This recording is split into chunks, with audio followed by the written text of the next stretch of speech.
Yooyaa har'a kan laallu jechuudha waa'ee fiizikaal kwaantitiiti barattoota keenya maalii fiizikaal kwaantitiin kan jedhu tokkoon kan laallu jechuudha meejarmantiiwwan jechuu karaa biraatiin waa'ee ittiin waan takka ittiin meejar goonu ittiin lakkoofnu jechuudha maali safartuuwwan kan laallu ta'a jechuudha akkasumas illee safartuuwwan sanoo kamtutu intarnaashinaaliidha kamtutu immoo intarnaashinaaliin miti kan jedhu kan tokkoon kan laaluudhaaf yaallu ta'a jechuudha. Yuunitii sana keessatti akka introductionitti jechuudha seensi kun maal jedha physics begin with observation of phenomena events matters or energy through demanding and controlling experimentation and a logical thought process. The physical phenomena are described quantitatively using mathematical tools. Physical phenomena kun maalin ibsamti jechuudha quantitiidhaan ibsamti maalini baay'inaan ibsamti jechuudha quantity ogayan baay'ina jechuudha wanta maal godhuu dandeenyu jechuudha wanta lakkaa'uu dandeenyu tokko jechuudha wanta taaka laamsati jennee lakkaa'uu dandeenyu tokkoon kan ibsamtu ta'e jechuudha kunis mathematical toolidhaan ogaa fayyadamu jechuudha meeshaalee mathematiksiin fayyadamu jechuudha any quantitative description of property require comparison barbaade jechuudha. Maali quantitative in any quantitative description kun maal barbaade jechuudha comparison dha barbaade jechuudha. Maali comparison dha barbaade jechuudha. With what the scale different measuring what device jechuudha. Fakkeenyaaf ammaan tana kiloogiraama fudhannu kiloogiraamni amma fakkeenyaaf maasiidha lakkaa'amre ulfina kan lakkaa'u. Kiloogiraama kiiloo takka barbaadnu ta'e fakkeenyaaf amma sibiila kiiloo tokko ulfaatu jechuudha. Kiiloo tokko ulfaatu kiiloo tokko mazanuu jechuudha. Kiiloo tokko mazanuu sanii fi wanta kiiloo tokko barbaanne san wal madaalchifna jechuudha. Walii galaa jiraami. Maali fakkeenyaaf ammaan tana bakka lamatti qaba yennoo bakka lamatti qaba wanni sanuu barreeffama isiniif agarsiisuu yaalume. Maali fakkeenyaaf ammaan tana as tokko jira yennu fakkeenyaaf madaalli hangaa kan yennuun sanii as akka jira yennu as akka jira gama lamaan akka qaba jechuudha gama lamaan akka qaba gama kanarra jechuudha dhagaa yookaan sibiila kiiloo tokko ulfaatu san asirra keenye san booda fakkeenyaaf ammaan tana ruuza takkaa'u paasta takkaa mokoranii yaa barbaannu ta'e kiiloo tokko asiin gama kanaan keenye waliin madaalchifne jechuudha maaliin laalle sibiila kiiloo giraama asirra keenye sanii fi wanta nuti asiin madaaluu barbaanne san jechuudha wal qixa gaafa ta'an jechuudha kiiloo tokko guute jennee beekanaa jechuudha sanii fi waliin madaala meejarmantiin divaayisii malee kompaareeshinii barbaada ogaannu kanaaf jechuudha kompaareeshinii barbaada ogaannu waliin madaaluu jechuudha versus to each other jechuudha kaan dorgomsiisu jechuudha karaa biraatiin kana isin meejartiin jeenabtadda waa'ee giraama wanni diroo asirra godhe kana fuuldura kan laaltan ta'a jechuudha. Asitti diroo hoggaan godhu akkuma isin galuuf malee asitti wanni kaasuuf fedhu jedhamti jechuudha. Akkuma isin hubattaniif jechuudha. Maal jechuudha different measuring device fayyadamti. For example length ni dizze amma fakkeenyaaf dheerinni maal barbaada jaa meetir stick jaa ulee meetira barbaada.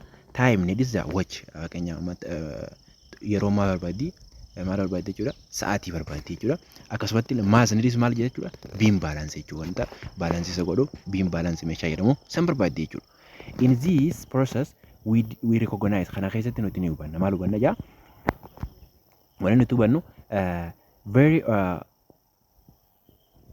wanni nuti hubannu asitti recognize kan gannu jechuudha obvious maal goona jechuudha very obvious fact that properties of different kinds cannot be compared jechuudha maali wanni as keessatti wanta fakkeenyaaf as keessa wanni hubannu isaan hundinuu yuunitii mataa isaanii qabanii jechuudha. Yuunitii yookaan safartuu yookaan meejarmantii mataa isaanii qabanii jechuudha. Kanaafuu maal asirraa hubanna jechuudha nuti meetiraaf amma waan meetira tokkoof maal jechuudha biim baalaansii barbaannu jechuudha.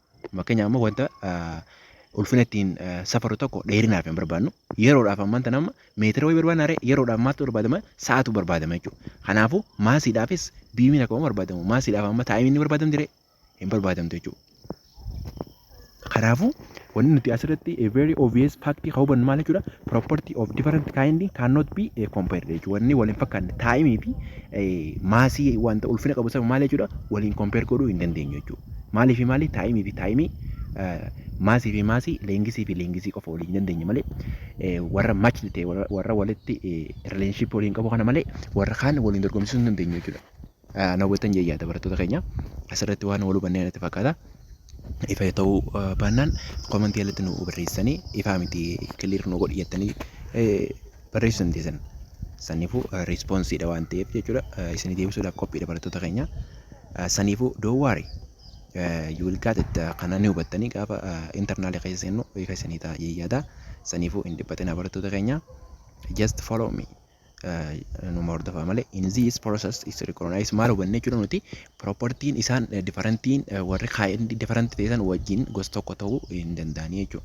Maasii fi maasii malee maasii fi leengisii waliin maal godhuudha dorgomsiisuu waliin compare godhuu hin dandeenyu jechuudha. You cannot compare the time of travel from a point to a point jechuudha.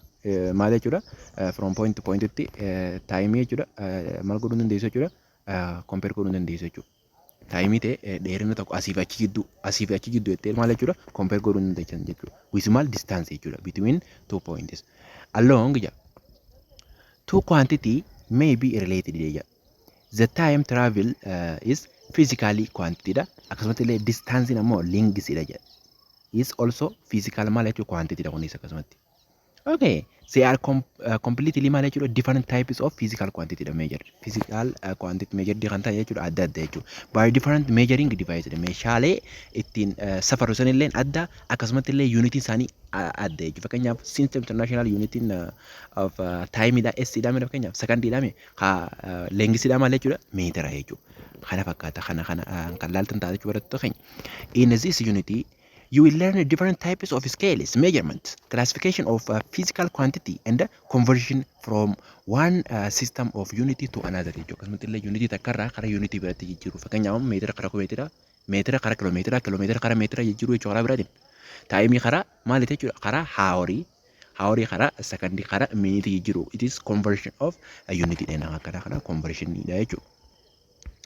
Okay, kana fakkaata jechuudha. At the end of this unity tanatti jechuudha maal xumuruu qabdan jechuudha barattoota keenya maal beekuu qabdanii now physical quantity waan taate beekanii jirra. Yoom gaafa unity tanatti xumurre jechuudha.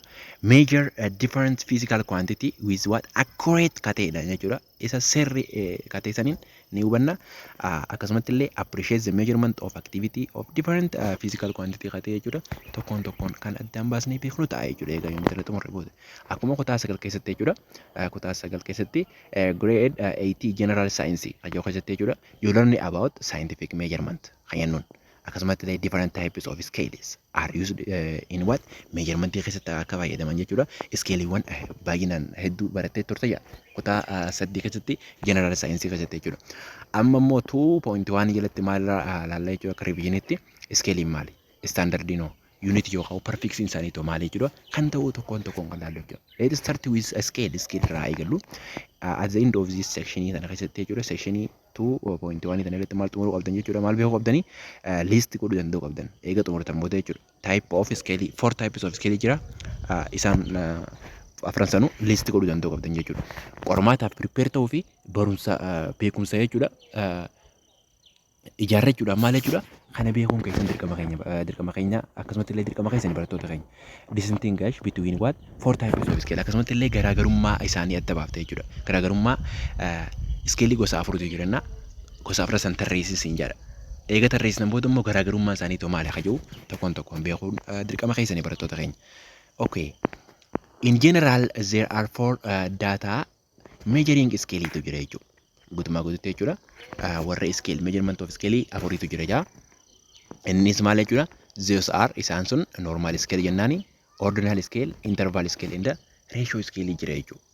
Waliigallee barattoota keenya afran sun eenyu tarreessu hoggaa isin jee list 4 types of scale gaaban isin jee maal jechuudha? Measurement of scale, measuring scale gaaban isin jee maal barreessuu hin ta'u qabda jechuudha. Normal scale, ordinal scale, interval scale, and ratio scale. Okay, distinguish isaan between them gaafan jiru immoo garaagarummaa isaanii kan gadi fageenyaan laallu ta'a kun osirraa eegallee jechuudha. Normal scale kan jennu maal jechuudha? Are used to labeling variables without any number value jechuudha. For what?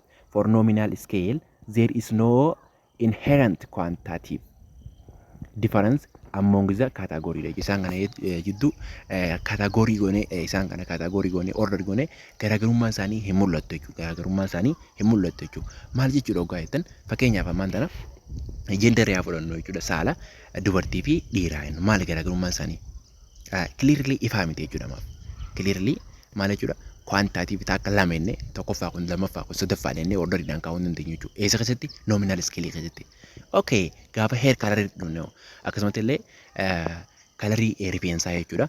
Blackii jira akkasumas illee brownii jira jechuudha. Browniin tokkoffaadha kalariin blackiin lammaffaadha akkas jennee orderiidhaan maal jechuudha kaa'uu hin dandeenyu jechuudha. Cannot be separate like that. Karaa saniin akkasii kaa'uu hin dandeenyu. Kanaafuu maal jechuudha kun maal jechuudha normal scaling amala normal scaling jechuudha properties of normal scaling kana fakkaata. Okay ordinal scaling no maali? Ordinal scale are rank ordered observation jedha wanta agarsiisan irratti rank kaa'uu jechuudha. Na hubattanii jirtu barattoota rank kaa'uu kan dandeenyu jechuudha. Tokkoffaa lammaffaa inni rank kaa'uu dandeenyu jechuudha. For this types of scale gosoota scale kana keessaa inni kun maal jechuudha there is what underlying quantitative measurement on which observation differ jechuudha. Jechuun your class rank fakkeenya amma kutaa keessatti tokkoffaa bee kun lammaffaa bee kun sadaffaa bee sadaffaa afuraffaa jennee kaa'uu dandeenya. Fakkeenya amma grade 1, grade 2, grade 3, grade 4 jennee kaa'uu dandeenya jechuudha. Kun rankiidhaan kan dandeenya. Kun maal orderiidhaan kaa'uu dandeenya. Kun maal jechuudha ordinal scale jennaan. Waa'ee ordinalii xumurree. Okay interval scale no have what constant interval but lack a true zero point jechuudha. Gidduu isaanii jechuudha zeroon hin jirtu jechuudha. Constant qabanii garuu zeroon hin jirtu jechuudha. For these types of scale one can add and subtract value dha yookaan dabaltanii yookaan hirreessan jechuudha value on the interval scale jechuudha. But one cannot multiply and divide the unit dha. Isaan kun hin baay'ifamanii hin maal jechuudha hin hiramanii jechuudha. Fakkeenya amma temperature in Celsius or Fahrenheit scale are examples of interval interval scale jechuudha. Fakkeenyi interval scale maal jechuudha Fahrenheit in scale yookaan Fahrenheit temperature in scale yookaan immoo Fahrenheit dhaan jechuudha. Unitiin temperature maaliin safaruu dandeenya jechuudha Fahrenheit dhaan Celsius dhaan akkasumas illee Kelvin dhaan maal godhuu safaruu dandeenya jechuudha. Measurement of the temperature jechuudha. Walii galla jedhee yaada barattoota keenya. Maali kun amma kaasee maal jechuudha true zero hin jirtu jechuudha kana gidduu eenyu interval scale kana kunis maaliin deema jechuudha subtractive fi addidhaan jechuudha one add one value on what interval jechuudha gidduu isaanii garaagarummaan gidduu isaanii constant kate jechuudha garaagarummaan gidduu isaanii constant kate jechuudha barattoota keenya. Okay inni afuraffaadhaa maal jechuudha ratio scale kan jennuun jira jechuudha ratio scale kan jennuun jira have property akkam qaba inni property amala akkam qaba equal interval dha gidduu isaanii equal interval jira jechuudha. But also akkasumas illee have maal jechuudha true zero qaba jechuudha. True zero qaba jechuudha ratio scale tu true zero qaba jechuudha. Wanni amma garaagarummaan interval scale fi ratio scale dha maal jechuudha interval scale there is no true zero jechuudha. True zero hin jirtu jechuudha. Isa keessa lack of true zero jechuun not it is what no doesn't have what jechuudha true zero hin qabu jechuudha. Eenyu intervalin garuu kun ammoo asitti maal jechuudha have what true zero eenyu ratio scale kan jennu jechuudha. As a result akka bu'aa amma dubbisnee kanatti jechuudha one can multiply akkasumas divide ta'uu danda'a jechuudha. Hiramus baay'ifamus ni danda'ama jechuudha. As well as add and subtract akkasumas illee add idoos hir'isuus ni dandeenya jechuudha. Asitti garuu maal jechuudha baay'isuus hiruus ni dandeenya eenyu intervalii garuu subtraction fi addition ni dandeenya jechuudha. Walhubannee yaada barattoota keenya asirratti walhubannee jeen abda addaa unit of timing kan makanya second jira minute jira akkasumas illee hour jira jechuudha. Unit akkuma beektan gaa yeroo maaliif safarra jechuudha time maaliif safarra second hour minute dhaan daqiiqaa second fi yeroodhaan safarra jechuudha. Hour kan safarra jechuudha sa'aatiidhaan jechuudha. Length immoo sentimeetiraan safarra meetiraan safarra kiloomeetiraan safarra weight kan nu ulfina jechuudha miiligraam gram kilogram jennee safaruu dandeenya jechuudha. Volume no centimeter cube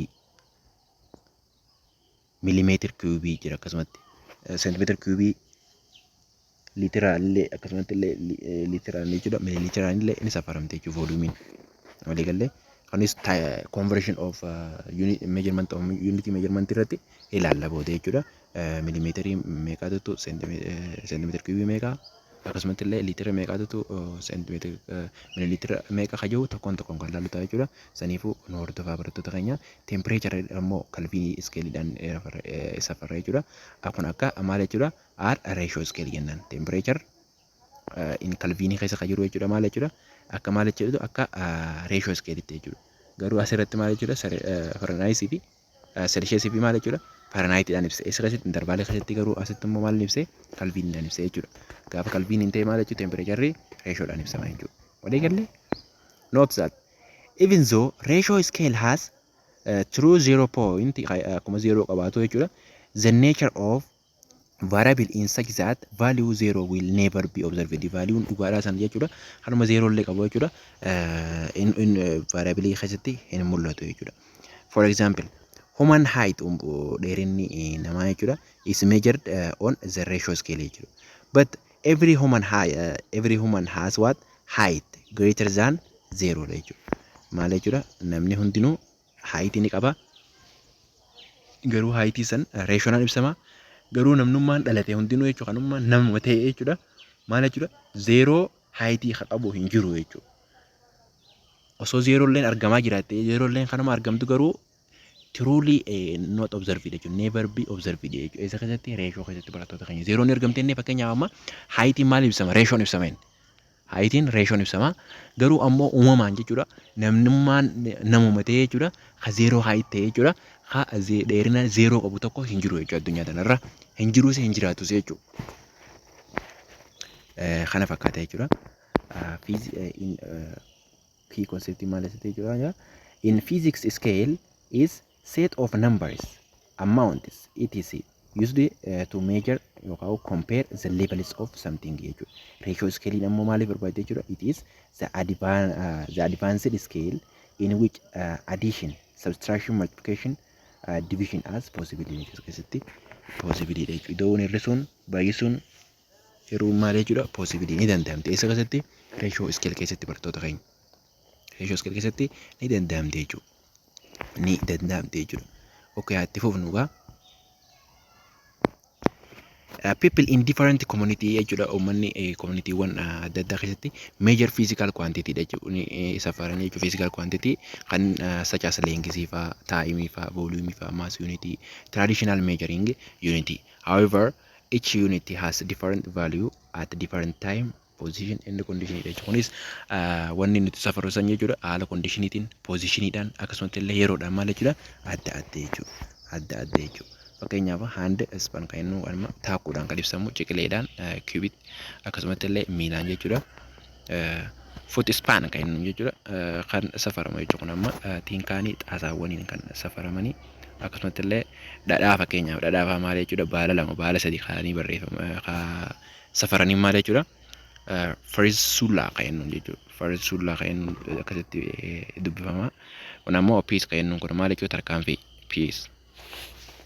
Piis kan jennu maal jechuudha tarkaanfiidhaan kan ibsatu. Kun amma traditional measuring unit jedhu warroota maloota aadaa. Kana kutaa gaditti general saayinsii keessa baratan jee yaada. Safar warra generaalii jechuudha. Safartuuwwan aadaa jechuudha. At the end of this section, you should be able to kana beekuu danda'u qabdan barattoota keenya. Kana beekuu danda'u qabdanii appreciate measuring their local environment and comment on the practice irratti jechuudha. List standard units of measurement standard ta'e jechuudha. Their relationship walitti dhufeenya isaanii akkasumas illee kan ibsatu qabda jechuudha. Ibsatu danda'u qabdan jechuudha. In this previous section you have learned different types of scale. Barannee jira. Waa'ee maalii barannee normal scale jira, interval scale jira, ratio scale jira akkasumas illee maaltu jira jechuudha. Ordinal maal jechuudha scale jira jechuudha. Afran santu jira waa'ee ratio barannee jira turre jechuudha.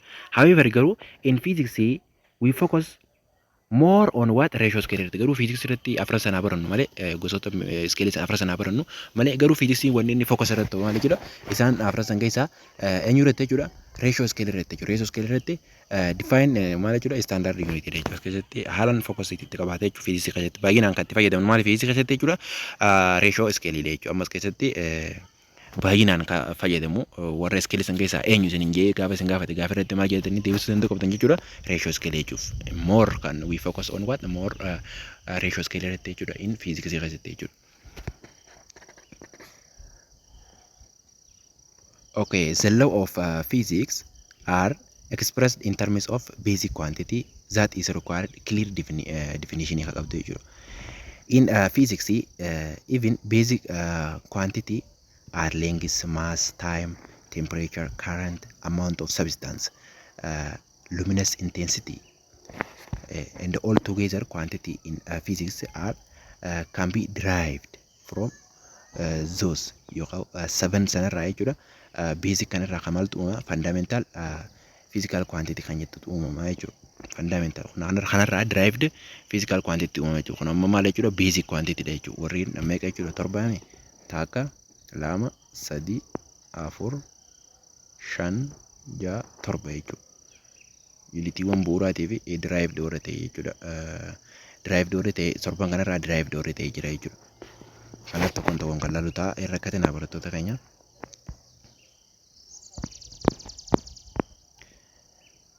If your teacher orders you to report the result of measurement to someone who wishes to reproduce this measurement, standard must be defined. Standard jechuudha must be defined to danda'u qabdi jechuudha. Whatever is chosen as a standard ka ibsame yoo ta'e jechuudha, it must be readily accessible and possess some property that can be measured readable. Hajoo kun kana fakkaata. Lack of standard in measurement has many negative consequences. Fakkeenyaaf standardii qabaachuu dhabuun isaanii jechuudha maal jechuudha negative consequences qabdi jechuudha. Dhiibbaawwan negative ta'e qabdi jechuudha. Itoophiyaa keessatti amma for instance people use their palms to measure the things like cotton and footsteps to the measure of length jechuudha. Amma fakkeenyaaf standardii san yoon fayyadamne jechuudha nuti ammaan tana maal fayyadamna harka fa'aa fayyadamna jechuudha wantoota akka katanii fa'aa safaruudhaaf jechuudha. Akkasumas illee miila fayyadamna jechuudha leeg kan jennu tarkaanfii fayyadamna dheerina safaruudhaaf jechuudha. Achitti yeroo jidduu dheerina sanitti jechuudha yeroo tarkaanfannu san jechuudha yeroo sadii afur tarkaanfannee dogongorrii jidduu sanitti uumuu danda'a takkaarra xiqqeessinaa takkaarra guddisna jechuudha. Saniif achirratti maal jechuudha negative consequences nutti mudachuu danda'a jechuudha. Saniifu measurement standardii hatee sana fayyadamuuntu maal jechuudha dogongora akkasii sanirraa ifa bilisa nu baasa jechuudha.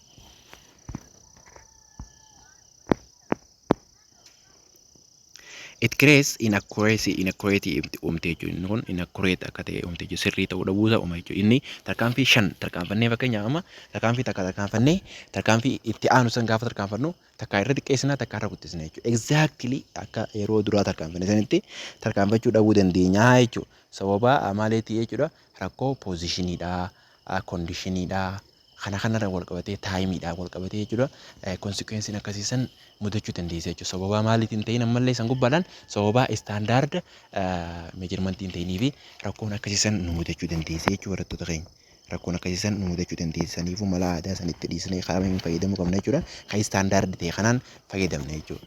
Yeroo duraanii itti fayyadamaa turre ammoo dogongora akkasiisan irraa bilisa ta'uudhaaf maal fayyadamuu qabna jechuudha. Warra standard ta'e kana fayyadamuu qabna jechuudha barattoota keenya. Akkas jaakataamne keessanii in bara 2019 jechuudha akka Awurooppaatti International Committee revised the set of standard for lengths. Set of standard kana maal godha jechuudha revised godhan jechuudha. Set of standard lengthsidha, maassidha, taayimiidha and other basic what quantity warratan jechuudha. Warra unitoota bu'uuraa warra hin kannama jechuudha. Standard godhanii jiran jechuudha. The system established adaptation of the metric system kan jennuun jechuudha. It is called system international system jennuudha. Kun kanaan maal ta'e jechuudha kan murteessan ture jechuudha. Figarii akkuma 2.2 irratti yoo mul'atu jechuudha. Akkuma 2.2 irratti mul'atutti nu asirratti jechuudha. Warra kana akkatti kaanii turan jechuudha. Kana akkatti kaanii turan jechuudha. Bara 2019 jechuudha. Warra addunyaa length kayyoo meetir is The standard dheerina maaltu standard ta'e jechuudha. Maalti meetira jechuudha standard yookaan international system kan jennu. International system unity for length is meetri jechuudha. Waliigalee there are also other non system non international system. SI jechuun kun amma system internationally wal jijjiiran jechuudha. Akka toluuf SI unity yani tolan akka gisee dubbannu yookaan haasofnu toluuf malee hoggaa dubbifnu isin maal jechuudha international system unity amtee dubbifamte international system jettee dubbifamti garuu maal jechuudha SI yani qabarreessan jechuudha. IS jechuu qabanii jira ammoo akka hoggaa wanti dhaan kaa'amu jechuudha hoggaa SI jechuu fi IS jechuu fi SI jechuun irra salphatee fiitini SI yani kaan jechuudha. Kun international system jechuudha. SI jechuun international system jechuudha.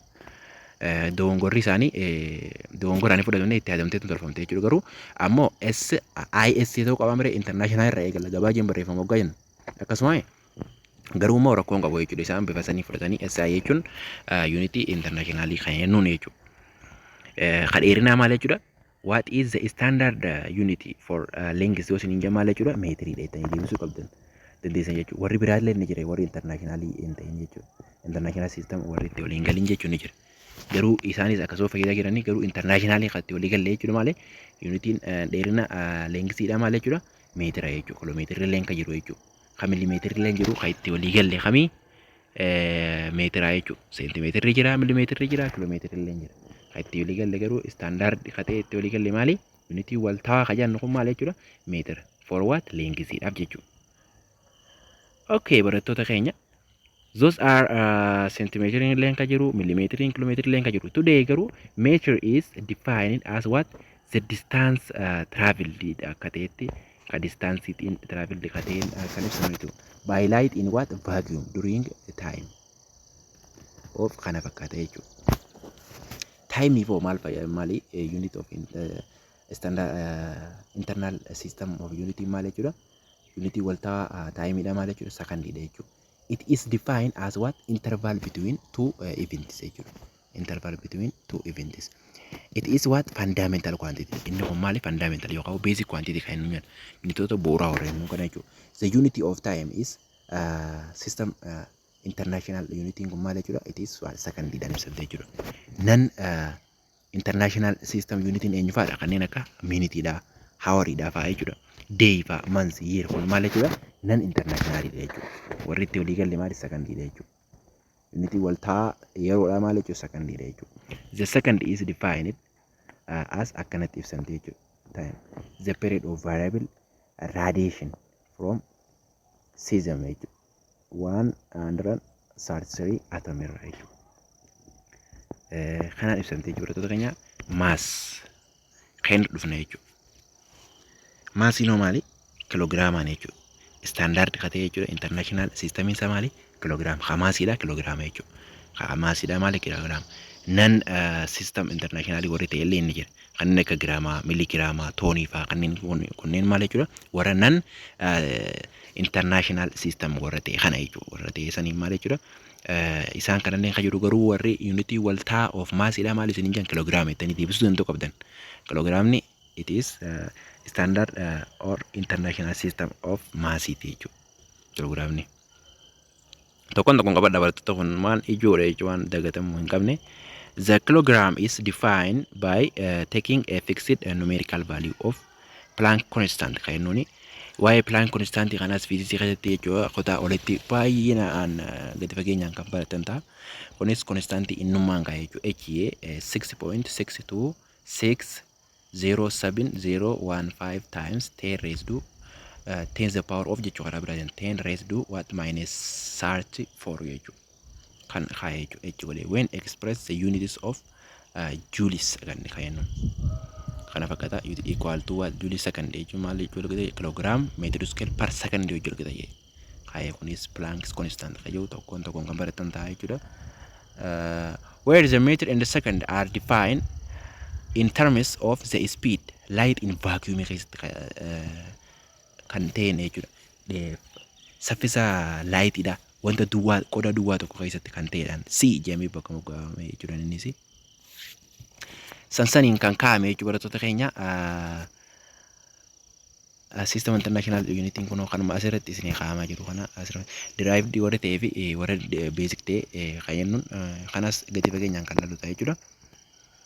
Okay, standard unity is conventionally unity which are used to measure yookaan physical quantity scientifically jechuudha kan itti fayyadamaa jiru. Meter is the distance traveled by light in vacuum. Kun eessarraa dhufe jechuudha. Duration kana jechuudha. Duration of time takka yeroo meeqaati jechuudha. Sakandii takka yeroo meeqaati? Takka yeroo miliyoona 200 fi 99 fi 700 fi 92 fi 400 fi 58 firameeti jechuudha kan argamte isin. Kun saayinsii bal'aa jechuudha. Herregamee bifa kanarraa kagaame barattoota keenya. Kanaafuu kanaan konfiisin ta'ina kana isin agarsiisuuf malee kitaabni keessan kanaan waan isin jiru miti jechuudha. Kana saayinsii bal'aadha. Background isa saayinsii bal'aatu jira jechuudha. Akkasuma kiloogiraamaas kun ofiif saniin ka'ee jechuudha. 1 kiloogiraamiin jechuudha meeqa jechuudha. 1 kiloogiraamii is 1.75521 times 10 the power of 40 times jeen power mara irti beeka daatuni echiin kun Planck's constant kan isan times change of frequency divided by c square kan nu jira jechuudha. Kunis the speed is of frequency in the naturally keessatti jechuudha. Qilleensa keessatti kan beekamte jechuudha speediin siidhaan gaba qabu jechuudha. Kunis secondiin gaafa jechuudha. The period of variable of radiation from the cesium kan nurraa jechuudha. Biliyoona 9 fi miliyoona takkaa fi 92 fi 630 takkaa fi 770 times ile jechuudha. Kun naguma qabachuudhaaf akkanatti isin barbaachisa malee waan akkasii isin jikkuma saayinsii background isaa saayinsii bal'aatu jira barattoota keenya kana qabachuudhaaf irraa akkatinaa jechuudha. Scientific notation. Scientific notation is the way of writing numbers. Karaa ittiin nama lakkoofsa ittiin barreessinu jechuudha. There are too large yookaan too large kate jechuudha. That too large kate. Akkasumas illee too small kate. Xiqqaallee kate akkasumas illee guddaa kate jechuudha. To be conveniently written akka akka decimaalitti jechuudha. Barreessinee bifa karaa gabaabaadhaan jechuudha. Kan ibsuu danda'u karaa ittiin dandeenyu scientific method notation jennee kan keenyu ta'a jechuudha. This can be written more easily in what scientific notation ida. In general form karaa kanaan jechuudha. D times t raised to n. T is the power of n jechuudha. D times that baay'isuu 10 powerii meeqaati jechuudha n jechuudha.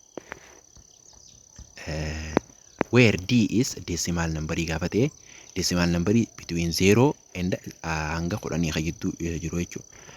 That is rounded off kan ta'e jechuudha. Rounded off to a few decimal places kan rounded off ta'e jechuudha. Rounded off ta'e yookaan lakkoofsa asii kana fakkeenyaaf lakkoofsa asii ilaalle kan amma scientifically kan wanni ta'eef malee kana rounded off goona jechuudha. Seera maal keessatti seera scientific notation keessatti rounded off goona amma fakkeenyaaf takka godhee takka tuqaa 4 7 5 5 godhee 2 takka 4 jee lakkoofsa kan nama kana jechuudha. Kun scientifically proof kateef malee beekadhu warroota kaan maal jechuudha round off goonannu hoggaannu karaa wanni gabaabattisiisna jechuudha. Karaa wanni gabaabattisiisna jechuudha. Wanni kun amma meeqa ta'a jechuudha. Takka tuqaa 4 8 geedni baay'isuu ta'e raised the power of maal jechuudha. The power of lakkoofsa asitti nu kanname kana ta'a jechuudha. Lakkoofsa karaa asitti nu kanname kana ta'a jechuudha. Garuu kun scientifically proof ta'e malee proof ta'e argame saniifuu exactly waan ta'eef kana round off goonuu dandeenyu yookaan xiqqeessuu dandeenyu walitti as butuu jechuudha. Round off jechuun walitti as butuu jechuudha. Warroota irraa hafisan off irraa goonee irraa baasnee warroota kaan maal jechuudha itti as fudhachuu jechuudha. Biraatanii kana ibsuu barbaade jechuudha barattoota keenya. Inni kuni lakkoofsi sun 0 fi meeqa jidduu jira jechuudha. Diin 0 fi 10 jidduu jiraachuu danda'u qaba jechuudha. A few decimal places dan kaawuu danda'u qabna jechuudha. Lakkoofsa decimal place xiqqaadhaan jechuudha. Inni is known as akka exponent itti beekamte jechuudha. Isin must be maal jechuudha integerii jechuudha. Integerii yoggaa inni maal jechuudha integerii yoggaa. If n greater than 0 gaafa ta'e it is represent how many times of decimal place in D should be moved to the right karaa mirgaa akka isiin hangam takka akka deemtu yoo maal ta'e yoo positive ta'e garuu immoo yoo negative ta'e inni kun jechuudha inni kun yoo negative ta'e hangam takka jechuudha decimal placein san karaa bitaadhaa akka itti move ta'u akka deemu kan nu agarsiiftu taate jechuudha. Then how many times of decimal place in D should be moved to the left karaa left dha karaa bitaadhaa jechuudha hangam takka akka deemu kan nu ibsitu taate jechuudha. Kun asitti kun 3.24 jedhee kaa'imare times 10 the power of 3 yookaan 10 raised to 3 kan inni kana represent maal jechuudha hangam takka achi deemti decimal place tun hangam takka achi deemti akka jiru sadii deemti jechuudha. Kana jechuun 10 the power of 3 jechuun maal jechuudha 0 sadii itti dabaltan 0 sadii gaafa itti dabaltan maal jechuudha 0 takka lama 0 lama maal kana goote jechuudha isa kana baasti jechuudha isa kana tuqaatan ilaa baasti tuqaatan ilaa kana baasti jechuudha karaa biraatiin kana jechuun maal jechuudha 3 point jettaniin 3.24 jechuun maal jechuudha maal hojjolkita jechuudha 3.24 dhibba sadii fi 24 irra dhibba fa'aa hojjolkita jechuudha. Maaliif yoo kanaaf irreef dhibba hiruu dhibbaa gaafa goone maal jechuudha 3.24 maddii waan ta'eef akkas goone walii galee lakkoofsa kana qofaan isin hin jedhee beekaddaadha. Lakkoofsa kan qofaan isin jee 3.42 kana 3.24 kana qofaatu tokko isin hin jee 3.24 kana qofaatu maalli isin jee dhibba sadii fi 24 irra dhibba fa'aan isin hin jee malee kana dabalatee miti barattoota keenya. Kana hojii gidee san dabalatee hojii meeqa ta'a jechuudha. San gidee dabalatee meeqa ta'a dhibba sadii fi 24 irra dhibba fa'a baay'isuu meeqa ta'e jechuudha baay'isuu kuma takkaa ta'e jechuudha. To the power of 3 meeqa ta'e jechuudha kuma takkaame 0 0dhaan dhaamte jechuudha. 0 lameen 0 lameen dhaamti asi 10 hafame 10 baay'ifnaan meeqa ta'a kum sadii fi dhibba lamaa fi 40 taati jechuudha. Hangan takka karaa bitaa karaa mirgaa achi deemte jechuudha. Hangan takka karaa mirgaa achi deemte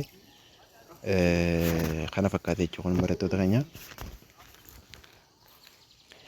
Gara mirgaa akkatti achi deemte jechuudha yoo positive taate yoo negative ta'e immoo gara bitaa akkanatti achi deemte jechuudha karaa bitaa akkatti karaa bitaa as deemte jechuudha karaa bitaa akkatti akkana deemte jechuudha karaa biraa karaa bitaa akkana deemte jechuudha. Okay barattoota keenya asirratti kana waan wal hubannee fakkaata. No akkuma agartan asitti kana maal godhe 3.24 times 10 the power of minus 3 je kana jechuun maal jechuudha karaa biraatiin isa kana hiruu 10 the power of minus 3 jechuun maal jechuudha kana jechuun 1 over akkuma takkaa jechuudha karaa biraatiin 1 over akkuma takkaa jechuudha kana jechuun gaa meeqa ta'a jechuudha lakkoofsi 3.24 qophatti maal ta'een qophatti maal ta'een dhibba sadii fi 24 irra dhibbaffaa ta'an jenne baay'isuu meeqaa ta'e jechuudha takkarra meeqaffaa ta'e jechuudha takkarra homaffaa ta'e jechuudha. Kanaafuu lakkoofsi kun meeqaaf hiramuu deema jechuudha takkarra kuma dhibba takkaaf hiramuu deema jechuudha kuma dhibba takkaaf hiramuu dhibba sadii fi 24 hiruu meeqaa ta'e jechuudha hiruu kuma dhibba takkaa maali kuma dhibba takkaa isaaf iddoo jettan kun kana eelaa baasne jechuudha. Dhibba sadii tuqaa lama afur jechuun sadii tuqaa lama afur jechuun meeqa jechuudha dhibba sadii fi 24 irra dhibba faan jenne 10 the power of minus 3 jechuun takkarra kuma faan jenne waliin baay'ifne jechuudha. Waamamaa waamsisaan baay'isanii waamsisaas waamamaa baay'isiftanii waamsisaan baay'isanii jechuudha. Dhibba takka baay'isuu kuma takkaa meeqa ta'a kuma dhibba takka ta'a takka baay'isuu dhibba sadii fi 24 meeqa ta'a dhibba sadii fi 24 ta'e sadiifuu dhibba sadii fi 24 yeroo meeqa ta'a jechuudha kuma dhibba meeqa ta'e jechuudha kuma dhibba takkaa ta'e jechuudha. Kanaafuu gaa asitti kun akka seera herreegatte jechuudha lakkoofsa amma fakkeenyaaf 3 32 yeroo 10 meeqa amma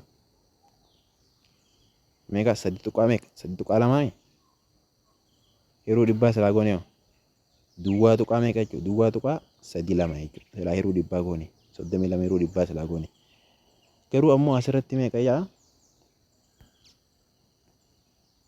asirratti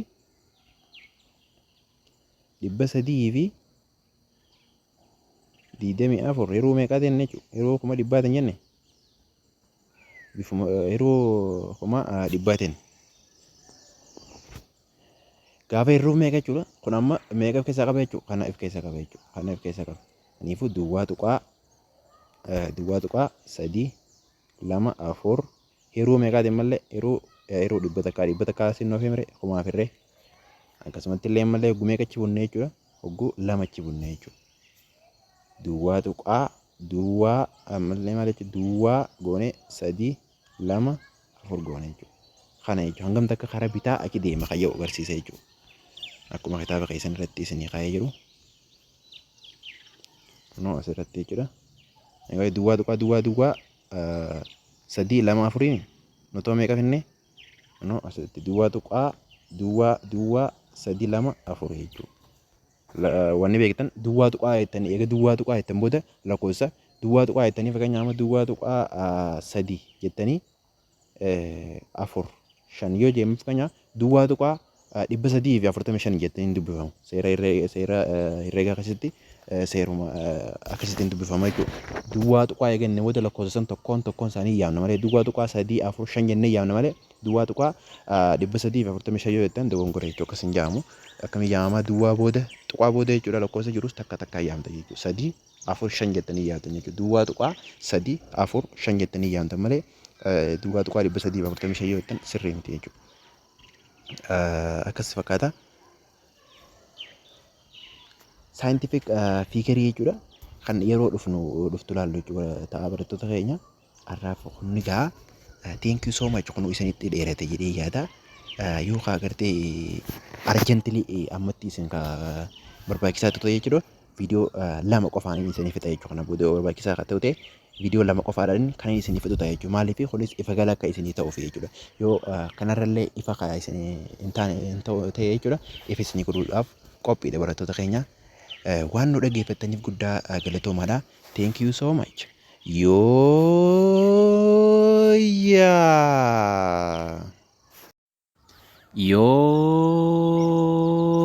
Yooyaa akka uumaa yeroo darbee jechuudha. Scientific notation irraa ilaallee turreetti jechuudha. Amma har'a ammoo maalirraa eegalle jechuudha. Significant figure irraa eegalle. What does mean significant figure jechuun maal jechuudha? Kan jedhu irraa kan eegallu ta'a jechuudha.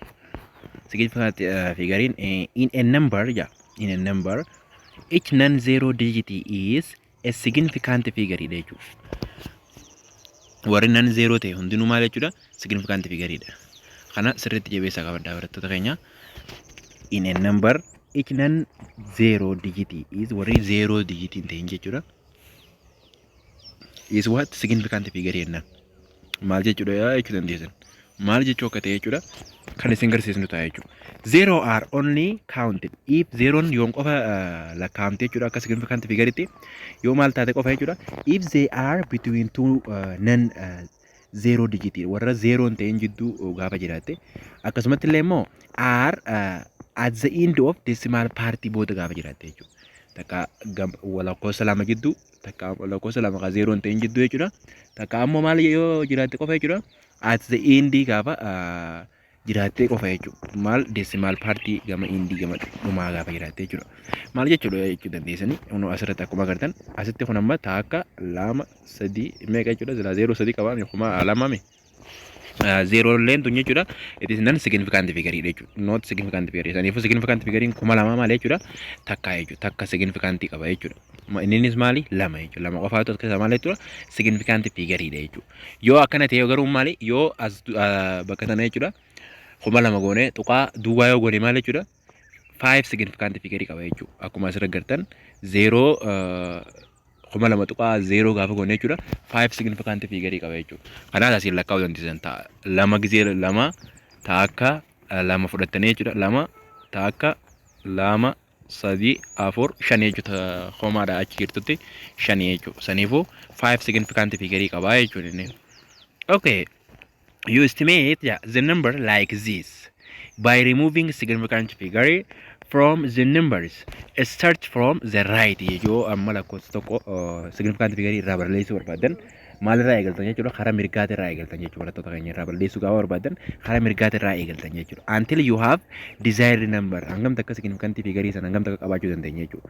Yoo significant figure san lama fakkeenyaaf amma lakkoofsa sirra kanname 6 tuqaa saddeet lama torba kana kanname significant figure meeqa qabanne yeroo jalqabaatiif takka lama sadii afur jechuudha. Significant figure afur qaba jechuudha. Significant figure meeqa qaba? Afur qaba. Garuu isa kana significant figure sadii ka qabutti maal godhuu dandeenya jechuudha. Jijjiiruu dandeenya jechuudha. Kunis maaliini round off jenna jechuudha. Round off goone maaliif lakkoofsa tokko karaa nuti fedhii nuti barbaanne sanitti jijjiiruudhaaf jechuudha. Significant hanga barbaanne sanitti jijjiiruudhaaf round off goone jechuudha barattoota keenya. Round off jechuun lakkoofsi akkuma beektan seera deesimaalii keessatti jechuudha barattoota keenya akkuma beektan seera deesimaalii keessatti bifa kanaani yoo lakkoofsi tokko duwwaa tuqaa 5 7 8 yoo ta'e lakkoofsa kana walitti siqsaa gaafa isin jedhan jechuudha maal jechuudha lakkoofsi san walitti siqsuudhaaf lakkoofsi dhaamsuu deemnu kana fakkeenyaaf amma 8 tana balleessuu deemna jennu meeqatti siqsuu dandeenya jechuudha lakkoofsa kana 5 duwwaa tuqaa 5 meeqa jechuudha 8 irraa takka fudhanneetuma tana 7 meeqa goona jechuudha 7 8 goona jechuudha saniifuu ni dhaamte jechuudha lakkoofsi keenya amma kana jechuudha okay seera akkamtu jira ammaasooyi yoo fakkeenyaaf ammaan tana duwwaa tuqaa 5 lama yoo jenne amma lamaan tana gamana siisoo barbaadne maal goona jechuudha lamarraa takka fudhannee as keenya no lakkoofsi san 5 fi lakkoofsi san akka takkarraa fudhannu lakkoofsi dhaamsuu yaanu san takkarraa fudhachuudhaaf jechuudha 5 wal qixa ta'uu qaba takka ammoo 5 irra guddaa ta'uu qaba jechuudha lakkoofsi imma lamaan tun 5 irratti xiqqaadhaamre saniifuu lama maal jechuudha saniifuu lama akkanuma dhiisneetuma duwwaa tuqaa 5 jennee barreessine jechuudha lakkoofsa kana karaa waan significant figure yoo siisuu barbaanne jechuudha. Waliigallee barattoota keenya lakkoofsi nuti siqsuu dhaamsuu barbaanne sana fakkeenyaaf amma kun 5 silaa ta'e lakkoofsi san maalirra 5 irraa amma jechuudha takka fudhannee asirra kaa'anna jechuudha. Saniifuu duwwaa tuqaa meeqa ta'a jechuudha duwwaa tuqaa 6 shanan asiitu ni dhaamte jechuudha. Duwwaa tuqaa 6 taate jechuudha duwwaa tuqaa 6 taate. Osoo lama ta'ee maal jechuudha lamaan tana akkuma dhiifne jechuudha. Afur yoo ta'es afur hin fudhannu maaliif 5 gadi waan ta'eef lakkoofsi san takkarraa fudhachuudhaaf gaafa dhaamsuu deemnu lakkoofsi san takkarraa fudhachuudhaaf gahaa ta'uu keessa godhu malee yoo 5 fi 5 ol ta'e qofa jechuudha. Waliigallee barattoota keenya asirratti waan wal hubanne fakkaata. Okay haa itti fufnu barattoota keenya kana fakkaata jechuudha. Lakkoofsi immoo between generally zeroon non significant figure jennee jirame significant figure hin qabdu lakkoofsa takka 0 takka lakkoofsa 2 ka 0 ta'een jidduu argamtee fi takka ammoo maal ta'e qofa jechuudha takka desimaalii gama boodaatti yoo dhufte jechuudha kana yoo gartan desimal partii gama indiitti yoo dhufte jechuudha lakkoofsi dursee jechuudha lakkoofsi dursee gaafa kan dhufte significant figure dha pay attention on it garuu kun amma duwwaa tuqaa duwwaa lama yoo jee maal jechuudha tuqaa boodeettanii tana yoo akka significant figuretti lakkooftan jechuudha x dha jechuudha saniifuu lakkoofsi dursuu qaba jechuudha fakkeenyaaf bakka 0 duwwaa tuqaa 0 lameen kana takka tuqaa 0 lama silaa jenne maal jechuudha lama 0 tun illee ni lakkaa'amte jechuudha maalitti significant figure lakkoofsa dursaa isin maal jechuudha tuqaa boodeette jechuudha saniifuu significant figure meeqa qaba kuni takka significant figure meeqa qaba takka lama meeqa jechuudha sadii jechuudha kunoo meeqa qaba jechuudha hawalii kun amma 0 ilaalaam sine kun 0 lakkaa'amne jenne kun meeqa qaba duwwaa tuqaa duwwaa lama kenne kun significant figure meeqa qaba jechuudha takka qaba jechuudha wal hubannee barattoota keenya wal hubannee yaada tuqaa achi jirte jettanii akkan dogongorre yoo tuqaa achi jiraachuun si lakkoofsi dursee yoo argame jechuudha lakkoofsi fakkeenyaaf amma akkanaa kun dursee yoo argame jechuudha waliigallee barattoota keenya bifa saniin jechuudha yoo ifa ta'uu baate fakkeenyota baay'eedhaan jechuudha isiniif ibsuudhaaf qophiidha saniifuu komentii irratti nu gaafadhaa jechuudha yoo ifa ta'uu baate ta'e jechuudha kana caalaa isin ibsuudhaaf qophiidha barattoota keenya saniifuu hordofaadhaa komentii irratti yaada keessan barbaanne jechuudha akkamii ifa ta'aa jira immoo konfiiziyoon godhaa jira kaja'u beekuudhaan maal jechuudha yoo komentiidhaan nu beeksistan malee akkaataa isin yaada keessanitti hubannuu hin qabnu jechuudha barattoota keenya kana fakkaata jechuudha waa'ee significant figure xumurree yaada akkasumatti illee xumuruu qofa osoo hin ta'in isiniifis galee yaada any question when you ask it about the significant figure you can answer it yaada jechuudha maali gaafii significant figure irratti gaafii fadhalleen isin gaafatamnaan significant figure irratti jechuudha gaafii saniif deebisaa kannuun isiniin dhibuu ni dandeessan jeen yaada jechuudha yookaan isinii ifat galatoo baate jechuudha bifa biraatiin jechuudha fakkeenyota baay'eedhaan dabaallee kan isiniif qopheessinu ta'a saniifuu komentiidhaan yaada keessan ibsadhaa jechuudha. Okay, kun asirratti oomaree faasaa turre jechuudha qaba 6.827 kana for significant figure qabanne kunis takka lama sadii afur jechuudha. Jaha takka je saddeet lama meeqa sadii torba wajji meeqa jechuudha? Afur jechuudha. 4 significant figure jechuudha. 4 significant figure jechuudha. But if you wish to write it to 3 significant figure gaafa barreeffachuu barbaadde oo. Okay, maal godhuu danda'u qabda jechuudha. Torba balleessite jechuudha. Torba amma shanii olii mire shanii olii saniifuu takka irraa fudhatteetini dhaamsite jechuudha. Saniifuu 6.83 taate jechuudha. Gaafa dhumarratti 6.83 taate jechuudha. Kun akkuma asirra agartan 6.83 ta'ee jechuudha. Kanaafuu significant figure meeqa qaba? Takka, lama, sadi qaba jechuudha. Significant figure sadi qaba jechuudha. Yoo lamatti barbaadne yoo lamatti significant figure lama haa qabu hojjechuu barbaadne maal goone jechuudha. Sadi asii dhaamsine jechuudha. Sadi immoo shanii gadi waan ta'eef takka irraan fudhannu sadi normaalii nama balleessine jechuudha. Akkanuma inni barreessine jechuudha. Maaliif haa arganne maal jechuudha? 6.8 jettanii ta'uu barreessitan jechuudha. Maaliif silaa sadi irraa ni fudhattan. Sadi maaliif garuu sadi shanii gadi waan ta'eef jechuudha. Seera raawund oof kan inni kanarratti seera walitti siisaa kana yennu kanarratti shanii fi shanii ol ta'uu qaba jechuudha kozi. Walii galee ammaaf kanuma qabadhaa jechuudha. Gaafa ol siqxan jechuudha keemistirii keessatti aygas kutaa 11tti baay'inaan ni barattan waa'ee kanaa jechuudha. Waa'ee raawund oofiidha. Seerri biraallee ni jira. Sanillee kan barattan ta'a ammaaf garuu immoo isin lakkoofsa shanii fi shanii ol ta'uu qaba jechuudha barattoota keenya. Kana fakkaataa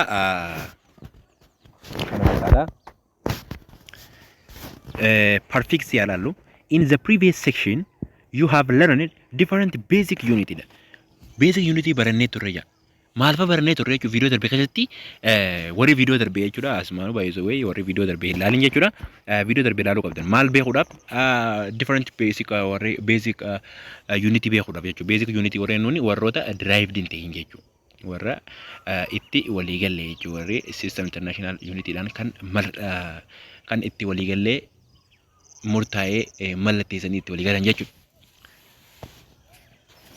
Sanii san laaluu dandeessan jechuudha warri viidiyoo san ilaalni. Saniif waan irra deebuudhaan yeroo isin jalaa guutuu hin qabnu jechuudha barattoota keenya asirratti warri ilaalin viidiyoo san argachuu dandeessan jechuudha. Asitti description isaa yala isiniif keenya yookaan immoo asitti indirectly kan isinii keenyu jechuudha ta'a. Okay.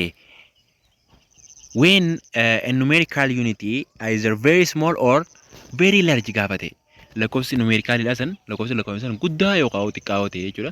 Guddaa yookaan baay'ee guddaa jechuudha. Guddaa qaba sun ta'e baay'ee guddaa yookaan baay'ee small gaafate jechuudha. Maal fayyadamna jechuudha? Scientific notation fayyadamna jechuudha saniifi. Unity as defined in the size may be modified by what? Using prefix jechuudha. Prefix is important aspects of dealing with unity jechuudha.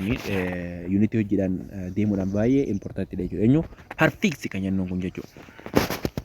Prefixes are words or letters kun jechuudha ammoo qubeedha. Written in front of that changes of meaning qabu duratti jechuudha kan barreeffamtu taate jechuudha. Okay, teebilii 2.2 irratti akkuma agarsiifame jechuudha. Lists a large set of these prefixes. The kilogram is simple example. Kilogram maal jechuudha? Simple example. Khakame jechuudha. Akkuma asirratti agartan 1 kilogiraamiin giraama meeqa jechuudha? Giraama 1000 takka jechuudha. Maal jechuudha dandeessanii fakkeenyaaf amma keen akkuma beektan keen 1000 dhaabbattee jechuudha. Keen maali? 1000 dhaabbatte. Emmi noo? Emmi meeqa dhaabbattee jechuudha? Keen 1000 guyyaa dhaabbatte. Emmi noo meeqa dhaabbattee jechuudha? Emmi meeqa dhaabbattee jechuudha? Miliyoonaaf dhaabbattee jechuudha. Emmiin miliyoonaaf keen 1000 takka dhaabbattee jechuudha. Akkuma agartan 1 kilogram jechuun 1 times 10 the power of 3 gram jechuudha. Giraama meeqa ta'a? Giraama 1000 takka. Kiloogiraamni tokko giraama 1000 takka ta'a. Kun conversion of unit irratti kan bal'inaan laalluudhaaf fuulduralleedha. Amma qabadha immoo kiloogiraamni tokko giraama meeqa ta'a? Giraama 1000 takka jechuudha. Kana kutaa gadiittis baratan jeenamte dagaruu. Yoo dagattaniis qabadhaadha warri hin beeknedha asumaan jabeeffadhaa barattoota keenya. We can replace 10 raised to 3 with prefix of k kayo kana maaliin buusuu dandeenya jechuudha. 10 the power of 3 dhaan bakka buusuu dandeenya jechuudha. 10 the power of 3 dhaan bakka buusuu dandeenya. 10 the power of 3 gram jennee bakka buufna jechuudha. Akkuma asirratti agartan 10 the power of 3 bakka maaliif buute jechuudha. Bakka k kana buute akkuma agartan bakka k dhaa kana 10 the power of 3 buufna jechuudha. 10 the power of 3 you can represent instead of k dhaa jechuudha. Bakka k dhaa 10 the power of 3 kaawwan itti barattoota keenya. Okay, kana fakkaata kun asitti teebilii 2.2 irratti jechuudha. Waa'ee unit of perfect dha isin kaa'amee jira. Tera, giga, mega, kilo, hecto, deka, desi, senti, mili, micro, nano, pico jechuudha jechuudha tokkoon kana jabeessaa qabadda. Waan isin jalaa hafu miti jechuudha. Sadarkaalee olaanaatti sadarkaalee yuunivarsiitiilee kan isin fayyadu ta'a jechuudha. Warroota social ta'us, natural ta'us, any field sentence jechuudha. Kun waan isin jalaa nafne jechuudha. Saniifuu jireenya keenya keessatti jechuudha. Kun unitiilee itti fayyadamnu. Fakkeenyaaf amma teeraa kan jennuun kun meeqa ta'a jechuudha. 10 the power of 12 jechuudha. Teeraan tokko 10 the power of what? 12 jechuudha. 10 the power of 12 jechuudha. 0 12 qaba jechuudha. 0 12 qaba jechuudha. Maali kun teeraadha jechuudha. Gigaano. Gigaan maali jechuudha? 10 the power of 9 jechuudha. 10 the power of 9. Yookaan billion kan jennuun jechuudha. Billion kan jennuun jechuudha. 10 the power of 9. 10 the power of 60 kan qabu maal jechuudha? Million jechuudha. Mega. Walii galee mega. Kana fakkeenyaaf waa'ee GB ni beektanii GB jettanii meegaabaaytii jettanii ni beektan kana wanni keessatti fayyadamaa jettanii bilbila keessan irratti jechuudha. Meegaabaaytii meeqa bitattee paakeejii waggaa bitattan jechuudha. GB meeqa kajoo kan isiniif haariyaa miti. Gigaa jechuun GB sanii jechuudha. Gigabaaytii jechuudha. Meegaa noo meegaabaaytii yookaan kan miliyoonaan lakkaa'amu jechuudha.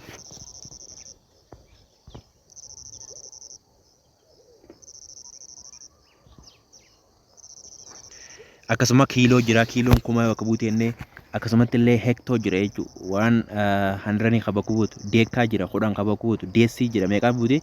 Deessiin maali? Deessiin meeqa bakka buutee jechuudha? 0.1 bakka buutee jechuudha. 0.1 bakka buutee. Hoggaa barreessinu 10 the power of -1. Kun ammoo deekaan 10 the power of 1 jechuudha. 10 the power of 1 jechuun 10 jechuudha. 10 the power of 2 jechuun 100 jechuudha. 10 the power of 3 jechuun 1000 jechuudha. 10 the power of 6 jechuun miliyoona jechuudha. 10 the power of 9 jechuun biliyoona jechuudha. Kun ammoo teeraadha jennaan jechuudha. 10 the power of 12 biliyoona tiliyoona jechuudha karaa biraatiin. Lakkoofsi gaa hin dhaabbiin qabu jechuudha. Lakkoofsi baay'eetu jira. Tiliyoona irra guddaa jira. Kunis saayinsii bal'aadha. Kanaafuu isin ammoo sadarkaa keessan kanatti kan isin kaa'ame lakkoofsi kanuma jechuudha. Teeraa, gigaa, meegaa, kiiloo, hektoo, deekaa, deesii, seentii, miilii, maayikiroo, naanoo, piikoo kajoo kana tokkoon qabachuu dandeessanii. Naannoon meeqa jechuudha? Naannoo kennuun kun 10 the power of -9 dha. Piikoon 10 the power of -12 dha. Akkasumatti illee maayikiroon 10 the power of what? -6 dha. Akkasumatti illee miiliin 10 the power of what? -3 dha. Akkasumatti illee sentiin 10 the power of -2 dha. Deesiin 10 the power of -1 dha jechuudha. Kun kan mirkanaa'ee kaa'ame saniifuu asumaan jabeessitanii akka qabatanii isin jedhama barattoota keenya. Teeraan tokko 10 the power of meeqa qabaa kajoo gigaan akkasumatti isin jiru gaafa keessatti isiniif itti dabarsoonni. Saniif isin fayyada jechuudha. Jireenya keessaniif beekuufis meejarmantiin beekuun baay'ee barbaachisaadha. Saniifuu jabeessaa qabadhaa barattoota keenya. Key concept jechuudha. Unit of prefix is a letter yookaan ammoo simbooliidhaan kan bakka buutu taate jechuudha. Leetariidha yookaan simboolii. Fakkeenyaaf amantana kun maayikiroon kun maal jechuudha akka simbooliitti jechuudha. Warri kaan maal jechuudha? Warri kaan leetariidhaan kan bakka bu'ee jechuudha. Leetariidhaan kan bakka bu'an jechuudha. Maaliin barreeffama directly before the unit name is with what? No space wajjin kan bakka barreeffamu jechuudha. No space dhaan wajjin kan barreeffamu ta'a. Kunoo akkasitti agartan no space gaafa jiru fuulduratti barreeffama. Makkeen G kanaaf barreeffame jidduu tana maal jechuudha? Space hin jirtu jechuudha. kg kiloogiraam kan inni kun jechuudha. K fi G jidduu maal jechuudha? Gaappiin hin jirtu yookaan space hin jirtu jechuudha. Walitti maxxananii barreeffamu jechuudha. Kana keessatti there is no space kan jiru. Scientific notation using in which numbers are expressed as product consisting of number between 1 and 10 multiplied by an appropriate power of 10. Warra madaalawaa ta'e jechuudha. 10 the power of something, 10 the power of any dhaan kan baay'ifaman jechuudha. Lakkoofsanis deesimaalota meeqaa fi ayyuutti jechuudha 0 fi 10 jidduu jiru jechuudha. Takkaaf immoo takkaa fi 10 jidduu jiru jechuudha. Saniif baay'isuu 10 the power of anytiin baay'ifama jechuudha. Generally maal jechuudha fakkeenyaaf 10 to the power of n jechuun bakka n tana maayikiroo tana bakka n dha maaltu bu'aa 10 to the power of minus n ta'a jechuudha. When n is integer gaafate n isa maal jechuudha integeridha n 10 to the power of n gaafannu integerii gaafannu as the left as the right qabaami gama mirgaatiin gama bitaatiinis maal jechuudha gama bitaatiin negatiif gama mirgaatiin maal jechuudha positive jechuudha akkuma beektan integeriin waliigallee jee yaada asirratti measurement and safety kan jennu jechuudha. At the end of this session, you should be able to beekuu danda'uu qabdan jechuudha. The least different instrument using to measure physical quantity kate instrumentota barreessuu danda'uu qabdan kanneen akka areaadha, lengthidha, volumeidha, massidha, timeidha. In their what local area isaanitti wajjin barreessuu danda'uu qabdan jechuudha. List lengths, masses, time measuring devices isaanillee measure lengths, mass, time using different unity dha garagaraa fayyadamtee fakkeenyaaf amma timeidhaaf hawaarii fayyadamtee yoo barbaadan ammoo yeerii fayyadamtanii yoo barbaadan minute fayyadamtanii yoo barbaadan maal fayyadamtanii jechuudha. Sakandiin akkuma system international unity ta'anii standard unity waan taateef jechuudha. Warroota biraa fayyadamtanii barreessuu dandeessan barattoota keenya. Kanarratti ifa ta'uu baate komentii irratti nu beeksisaa isiniif ifa godhuudhaaf qophiidha barattoota keenya. Haatti fufnu. Measurement meeshaalee isaanii jechuun instrumentoota isaanii barreessuudha asirratti kun instrumentoota asirraa kun wama qabachuu dandeessan jechuudha. Measurement is the process of comparing an unknown quantity. Measurement jechuudha wanta hin beekamne tokko beekuu jechuudha. Wanta hin beekamne tokko maaliini waan beekame tokko wajjin compare goone maal jechuudha. Maal jechuu akka ta'e tokko tokkoon kan laalu ta'a. Wanta beekamu tokko fudhannee waan hin beekamne tokko beekuu maal jechuudha. Maaliin akkamitti compare gooneeti kan beeknu. Okay, akkamitti hayoo fakkeenyaaf amma wanni koo beam balance kan jiru kana qofa fudhachuu dandeessan. Kun fakkeenyaaf asirra kun fakkeenya gaariidha jennee adda addaa jechuudha. Fakkeenyaaf amma kun kiiloo takka ayannuuni sibiilli kun kiiloo takka miizaana ayannuuni. Garuu immoo fakkeenyaaf amma nuti duqeetii yookaan daakuu kan jennuun jechuudha. Safaruu barbaanne ayannuuni. Gaafa safaruu barbaanne jechuudha duqeetii san hanga isiin taatan beeknu. Maal jechuudha maalirra dhaabbannee murteessinaa. Sibiilli kun yookaan asirra kaa'ame sibiilli qorfaan gurraacha kun jechuudha. Kiiloo takka miizaanee wenne kiiloo takka ulfaatu wenne jechuudha. Kiiloo takka akka ulfaatu jechuudha hin beekne. Kiiloo takka akka ulfaatu mirkanaa'ee beekamee jira. Saniifuu waan hin beekne san jechuudha asirra keenya gama kaaniin keenya jechuudha. Wanni kun baalaansii ta'ee ta'a. Gaafa immoo inni sibiila kanaa fi kun duqeetii yookaan daakuun nuti gama kanaan keenya san walqixa ta'an maal hin beekne jechuudha. Daakuun hanga nuti kira keenya sanii fi kun gaafa walqixa ta'anii walqixa dhaabbatan jechuudha. Maal jechuudha waan hin beekame san beekne jechuudha. Kiiloo takka akka taate beekne jirra jechuudha. Kiiloo lama gaafa ta'e isa kana maal jechuudha lama godhuu jechuudha asirratti. Takka immoo isi kiiloo takka taate tana yaalanii maal jechuudha biraa safaruu jechuudha biraa. Saniini wanta beekamu tokko irra dhaabbannee waan hin beekamne tokko compare goonee murteessuu kan dandeenyu that is measurement. Measurement kan jennuun waliigallee barattoota dheerina fudhadhaa. Fakkeenyaaf amma dheerina meetir taap fayyadamna jechuudha. Meetir taapii kana fayyadamna jennu. Fakkeenyaaf amma tana asii mana tokko jechuudha. Manni tokko ijaarame takka immoo mana ijaaruu barbaanne kan meetira 6 dheeratu ijaaruu barbaanne jennu. Fakkeenyaaf amma tana meetira 6 kan dheeratu kana jechuudha. Maaliin beeknaa hanga inni ta'e hin beeknu meetira 6 kana yaadaan amma jennee meetira 6 kan dheeratu ijaaruu barbaanne yookaan hojjechuu barbaanne mana sana. Okay, saniifuu maal jechuudha meetiraan kan beekame jechuudha. Meetira meeshaa meetri teep kan jiru kana jechuudha. Kan meetirri hangam takkaatu hangam meetira 6 jechuudha. Kan jiru kan irratti barreeffame kan mirkanaa'e kana fayyadamneetini meetira 6 san ta'uu isaa maal jechuudha mirkaneeffannee ijaarra jechuudha mana. Waliigallee barattoota keenya. Kun amma meeshaalee isaaniiti. Burner, micrometer, analog balance, digital balance, clock, stopwatch, digital watch, tokkoon kun akka jiru. Kana qabadha tokkoon isaa qabadhaadha. Yoo barreessa isin hin jaan jechuudha. Kana barreessuun isin hin dhibu. Beekuunis maal jechuudha. Isiniif gaariidha jechuudha. Kana beekuun isiniif gaarii qofa osoo hin ta'in dirqama keessanii beekuu danda'uu qabda. Maaliif it's very important for you barattoota keenya isiniif maaliif isin barbaachisa waan ta'eef jechuudha. Unit of measurement jechuudha. Measurement is a process has 3 key elements jechuudha. Elementii sadii qaba jechuudha. Processoota sadii qaba. Physical quantity can be measured. Physical quantity maal jechuudha? Measure godhuu danda'ama. Necessary measuring tool fayyadamne jechuudha. Unit of measurement using used what? Standard unity godhate. Warra bara akka Awuroopaatti jechuudha. Bara 2019 itti walii ta'anii murteessan jechuudha. Unity wal taasan fayyadamne jechuudha. Safaruu dandeenya jechuudha. unity waltawaa san fayyadamnee safaruu dandeenya jechuudha barattoota keenya. Unity waltawaa san fayyadamnee fakkeenyaaf amma taayimiidhaaf sakandii fayyadamanii itti olii galle jechuudha. Akkasumatti illee meetiriidhaan maal fayyadamnee jechuudha meetira akkasumatti illee ulfina kiloogiraamaatu jechuudha akka istaandaard yuunititti mirkanaa'ee kaa'ame jechuudha akka warroota gaafa san murteessanitti jechuudha. Okay kana fakkaata 21st century irratti jechuudha civilization keessatti waggaa jaraa 20 duratti jechuudha. Unthinkable without appropriating measurement tool on which is everyday life dependent jechuudha. Modern society simply could not be exist without measurement jechuudha. Hawaasni modernized ta'e jechuudha. Maal jechuudha? Maaliin hin argamne jechuudha. Osoo measurement jiraachuu baattee hin argame inni yaadnu jechuudha. Warri modernized ta'e 2.3 irratti shows some measurement device applicable to kanneen irraa argaman kun akkuma asirratti agarsiifamee jiru. Kana fakkaata jechuudha barattoota keenya.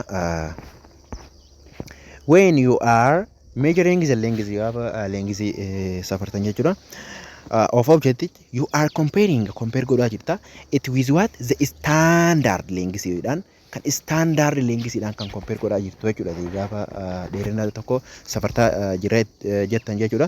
System international unit length in measure meetridha we discussed before kan yeroo darbe haasaa turre akkasumas illee unitiin length dha akkuma seentimeetiriin jiru millimeetiriin jiru akkasumas illee kiloomeetiri akkuma jiru jechuudha. Standard warri ta'e jechuudha garuu standardiin achi keessaa maal jechuudha meetira jechuudha barattoota keenya standardiin meetira jechuudha standardiin meetira jechuudha. Kun kanuma fakkaata every physical quantity can be represented by its numerical value and unit dhaan kan bakka buuta jechuudha. Measure is a conversion of a noun waan beekne tokko waan beekamu tokko cinaa qabne jechuudha kan beekuu dandeenyu jechuudha. Waan hin beekamne tokko waan beekamu cinaa qabne kan beeknu jechuudha. Waan hin beekamne tokko waan beekamu cinaa qabne kan beeknu ta'a jechuudha. Barattoota keenya kun kana fakkaata jechuudha. Leengisii fakkeenyaaf akkuma reefu kaasaa turre jechuudha. Wama reefu kaasaa turre asitti deebaa jira. Measuring mass wanta ulfina tokko gaafa safarroo jechuudha. Beam balance fayyadamnee jechuudha. Beam balance meeshaa jedhamu fayyadamnee akkuma reefu isin garsiisaa turre jechuudha. Mass is the basic physical quantity warra ta'e jechuudha. Unity physical bu'uuraati. It is defined as amount of matter. Hanga maateriidhaati jechuudha kan inni ibsu. Hanga maateriidha contain in what body dha jechuudha. Since the international unit of mass maal jechuudha kiloogiraamii dha jechuudha akkuma ilaalaa turre.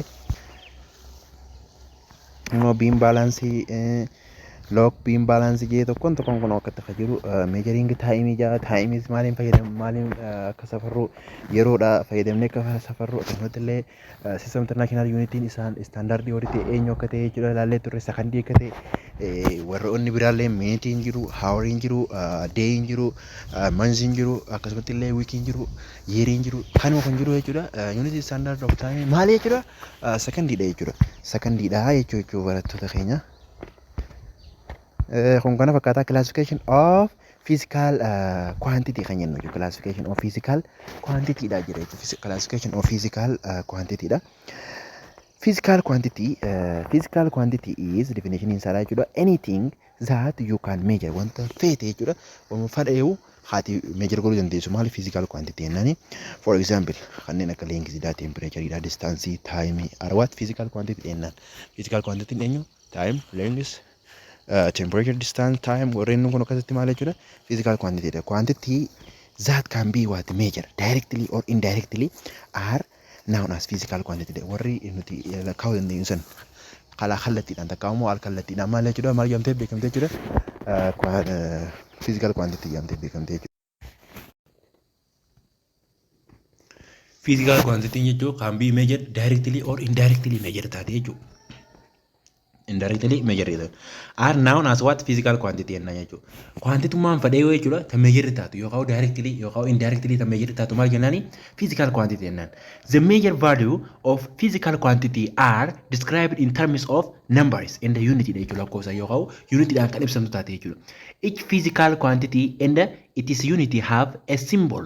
Akkasumatti illee tokkoon physical quantity dha akkasumatti illee isaan unity isaanii jechuudha simboolii kan qaban jechuudha unit simboolii ni qaban jechuudha activity 2.7 irratti akkuma agarsiifametti jechuudha you can observe that some physical quantity are directly measured while other physical quantity are measured by combining two or more measurable quantity dan akkuma measure ta'uu danda'u jechuudha for example you measure width and the length of your blackboard directly jechuudha dheerina labbaatii fi oloodhaa jechuudha measure godhuu dandeessa jechuudha blackboard however garuu area is measured by what multiplying length and the width of blackboard jechuudha area ammoo kan baay'ifamtu kan measure taatu maaliin jechuudha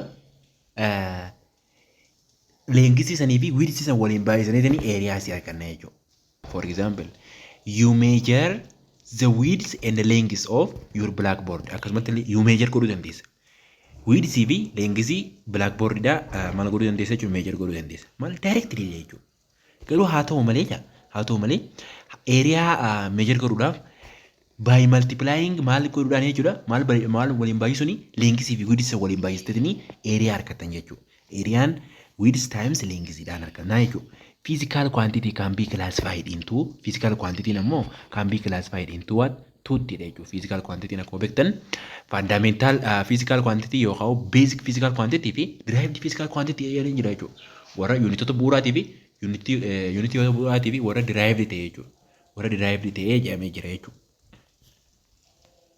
fundamental yookaan basic physical quantity kan inni kun maal jechuudha are physical quantity which can be measured directly warri directly measure godhuu dandeenyu kana maal jechuudha fundamental yookaan basic physical quantity jennaan maali warra directly measure godhuu dandeenyu kana they cannot be described in terms of physical quantity jechuudha isaan kun maal jechuudha akka physical quantity jechuudha describe in terms the unit used to measure fundamental quantity are called fundamental unit. Unit in fundamental quantity is an ittiin safarru maal jedhamti fundamental unit jedhamti jechuudha. Maal jenne warri fundamental quantity ittiin safarru unit in fundamental unit jedhamti jechuudha. Fakkeenyaaf unit of fundamental quantity is called fundamental unit.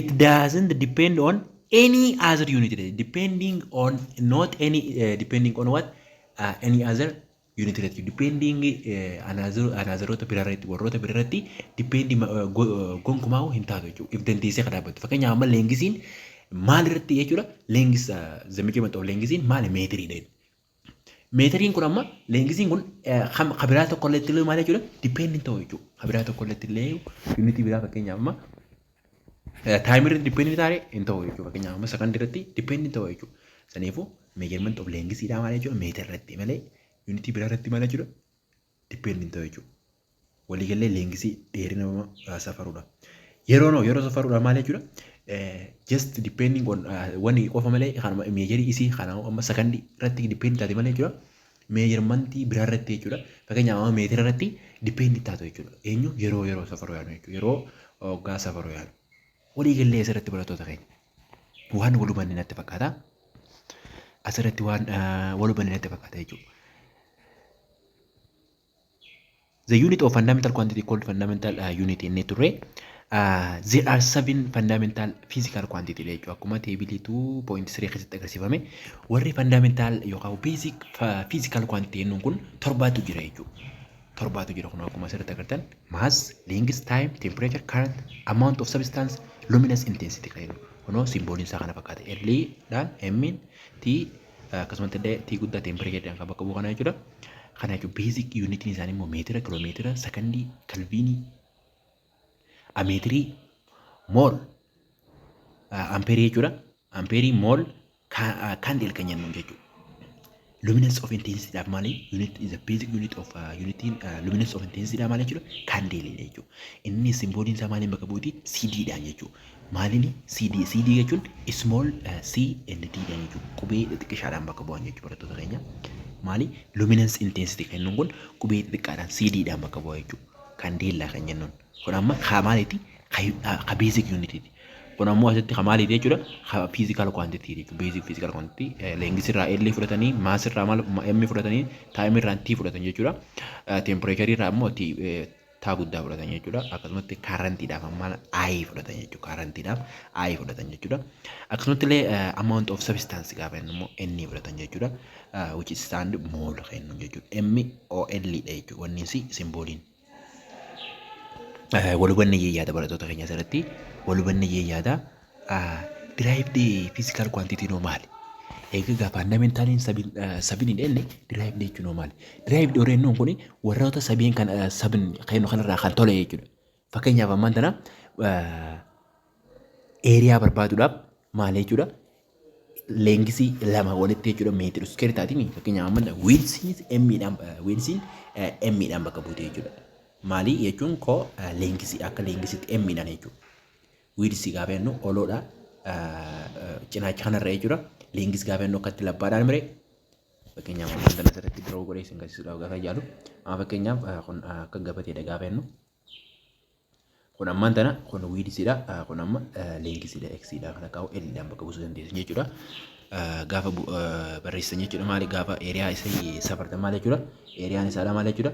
Wiidsi times leengisiidha jechuudha. Maal jechuudha unity lama fayyadamee jechuudha. Derived kan inni kan takkaa'u immoo wanni yoo barbaadan amma fakkeenyaaf force takkaa'u force yoo inni fudhanne fakkeenyaaf ammaan tana force maal jechuudha. Kiloogiraam meetir per second square jechuudha. Kana jechuun unity meeqarraa jechuudha. Kiloogiraama ni fudhate meetira ni fudhate sekondii ni fudhate jechuudha. Kanaafuu derived kan inni kana jechuudha. Warra basic jenne sanirraa dhufan jechuudha. Kiloogiraamniin akkasuma maasirraa dhufee meetiriin leengisiirraa dhufee sekondiin ammoo taayimiirraa dhufte jechuudha. Kana jechuudha derived dhugaa jennu warra torban sanirraa warra ijaarame jechuudha. Warra torban jennu san basic yookaan fundamental physical quantity warra jennu sanirraa kan ijaarame maal jennaani derived physical quantity jennaan. Walubanni yaada asirratti illee waan walubanni natti fakkaata. Kanaafuu haa itti fufnu barattoota keenya haa itti fufnu. Kana jechuudha derived dhugaa jennu. Derived jechuun physical quantity which depend on one or more fundamental quantity irra warra dhaabbatan jechuudha. Warri basic yookaan fundamental quantity warra inni san jechuudha. Depending ta'an jechuudha warra quantity biraa irratti depending ta'an jechuudha.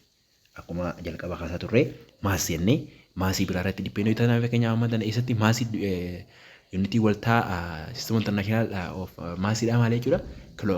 Meetira miree kamaasiidha kiloogiraam. Kiloogiraamni jechuudha dependent ta'uu jechuudha. Kiloogiraama safaruudhaaf amma unity biraa irratti fakkeenyaaf amma meetira irratti yookaan leengisii irratti dependent ta'an hin taanu. Taayim irratti hin taanu. Taayiminis it's on jechuudha. On it is on irra dhaabbatti jechuudha. Standis on it is on S irratti jechuudha yookaan sakandii kan inni irratti jechuudha. Akkasumatti leengisiinis meetira irratti kiloogiraamnis maal jechuudha maasiidhaaf kan dhaabbatu ta'a jechuudha. Akkuma ampeerii turre jechuudha. Ampeeriinis akkasumatti jira jechuudha. Luminance kan turre jechuudha. Kandeellaa inni akka keenyatti jechuudha. Tokkoon isaanii mataa isaaniitiin dhaabbatan jechuudha. Luminance intensity kandeellaadhaan amount of substance N yookaan more kan inni kan jechuudha. Maali depending on themselves jechuudha. On itself dhaabbatan jechuudha. Ofii isaaniitiin kan dhaabbatanii argaman jechuudha warreen kun. Maali derived miti jechuudha. Saniifuu maali warri derived jennuun kun ammoo isaan kanarra dependent ta'an jechuudha. Isaan kana lamaa fi sadii ol fayyadamanii yookaan afurii shanis fayyadamuu danda'an jechuudha. Akkuma amma fakkeenyaaf forsiin kiloogiraam meetir per second square kennan galatti jechuudha. Meeqa fayyadame amma kiloogiraama takka jechuudha. Forsiin meeqa fayyadame forsiin jechuudha waa meeqa fayyadame forsiin kiloogiraama ni fayyadame meetira ni fayyadame sakandii per second square jennee miree sakandii bogguu meeqa fayyadame jechuudha. Gulama fayyadame jechuudha. Takka lama miree sadii afur jechuudha. Afur fayyadame jechuudha. Derived fundamental quantity meeqa fayyadame jechuudha. Unity fundamental quantity kan nuun kana afur fayyadame jechuudha. Eenyu godhuudha force tolchuudhaaf. Eeriyaa waan tokkoo ta'u lama fayyadamte fakkeenyaaf ammaan tana meetira square yoo jenne M gulama fayyadamte miree saniifuu fundamentally eeriyaadhaa jechuudha. Fundamental warreen nu san derived kun meeqa fayyadamte lama fayyadamte eeriyaa. Kun amma afur fayyadamne inni force afur fayyadameen. Warroonni biraayis akkasuma jechuudha derived warri jennuun kun warra depending on fundamental kan ta'e sanarratti warra dependent ta'e jechuudha. Asirratti isinii galee jedhee yaada barattoota keenya. Isinii galee jedhee yaada hatti fufnu.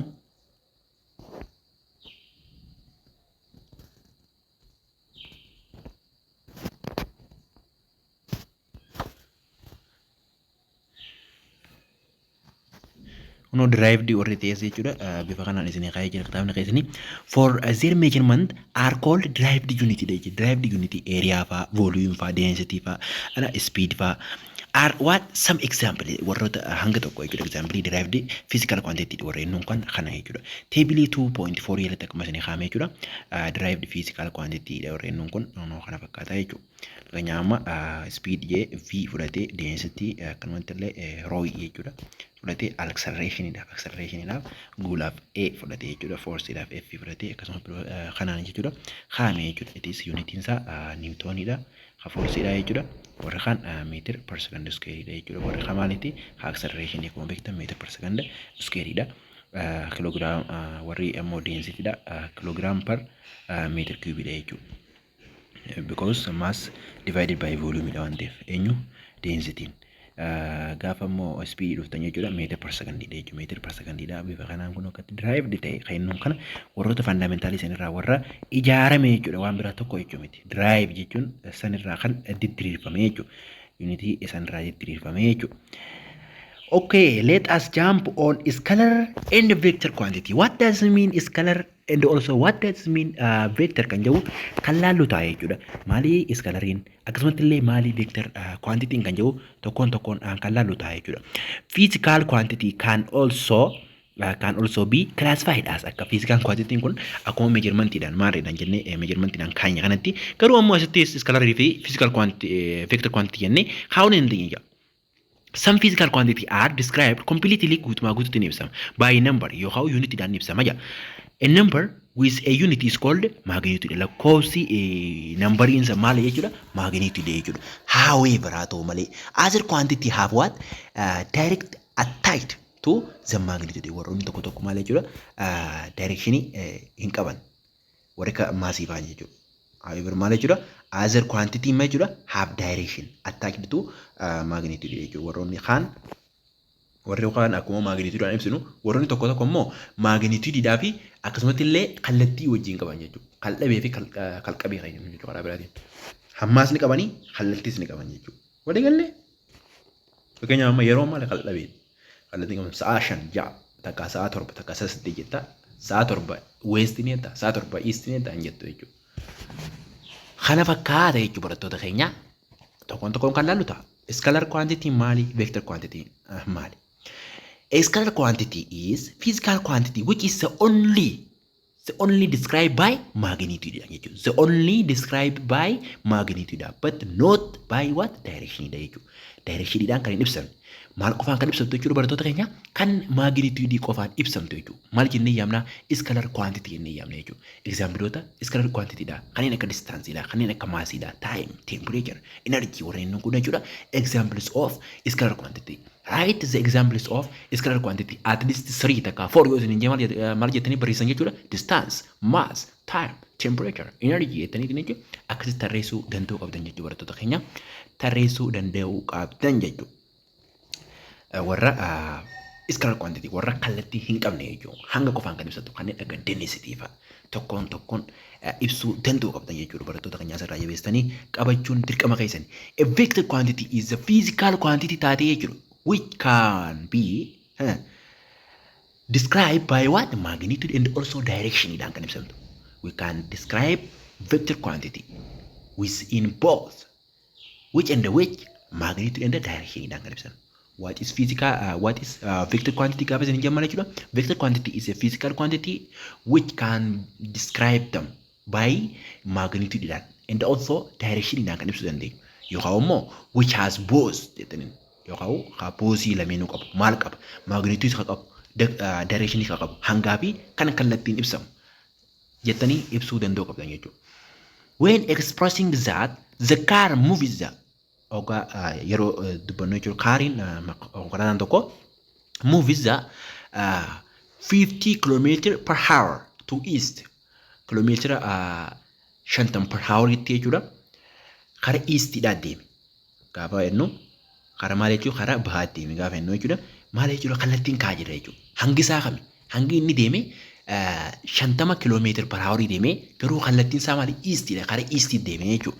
Kanaaf directionii attached with magnitude dha jennu kana jechuudha. Directionii fi magnitude walitti attach godhee qabaa jennee ibsina jechuudha. This gives the full information about the velocity. Kunis guutumaa guututti jechuudha velocity information of the carry velocity isidha kan guututti nu ibsitu taate jechuudha. That is include magnitude fi direction illee wajjin qabatu. Fakkeenyaaf amma distance yoo distance dubbattan konkolaataan tokko jettanii asirraa kiiloomeetira 50 deemee jettee fakkeenyaaf amma kiiloomeetira 50 deemee jettee eessa deemee inni jettu west dhamoo east dhamoo south dhamoo north deettanii jiru confuse taatan gaafa distance isin himan. Yoo velocity isin himan yoo velocity isin himan gaafa wanni isin himan jechuudha speed dhaan gaafa himan jechuudha speed gaa akkuma beektan jechuudha scalar quantity dha speed jechuun scalar quantity dha isinillee meetir per second dhaan ibsamti. Waliigallee kilometer per hour jechuun dhiisan kilometer per hour jechuun dhiisanii garuu kallattiin qabdu isin eenyu speed saffisa hangasti saffisa 10 kilometer per hour deemeettee dubbatta malee 10 kilometer per hour tu maal jettee hin dubbattu jechuudha maal irratti speed irratti sadiifu karam deeme saffisaan konkolaataan kan qabu confuse taane jechuudha karaa westiiti immoo karaa eastiiti immoo south immoo north deettanii confuse taatan garuu velocityin achirraa isin furte jechuudha 50 kilometer per hour karaa maaliiti karaa eastiiti takkaa'u karaa westiiti takkaa'u karaa northiiti takkaa'u karaa southii jettanii isin furte jechuudha karaa kanaan deemettanii murteessuu akka dandeessaniif information guutuu isinii kan ta'e jechuudha warri kalqabee jennuun kun vector quantity is very important kalqabeen jechuudha haalaan important jechuudha waan tokko clearly beekuudhaaf isin barbaachisa jechuudha distance yoo fudhattan akkasumatti kalqabeedha distance jechuudha garuu displacementiin jechuudha displacementiin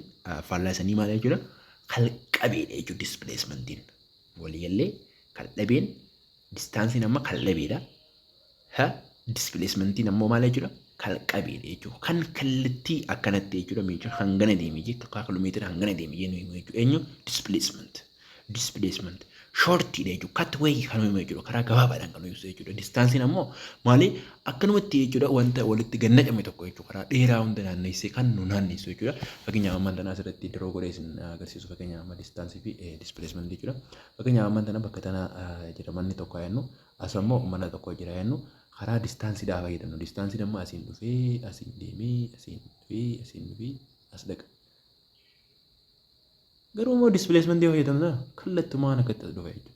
Agartanii kallattumaan akkatti dhufa jechuudha. Distaansiin amma kana kun distaansii akkatti jajjabee kana dhufee kana naannee kun maali distaansiidha akkana kallattiin dalagaa maal jechuudha displacementidha jechuudha. Displacementiin kallattii qaba jechuudha.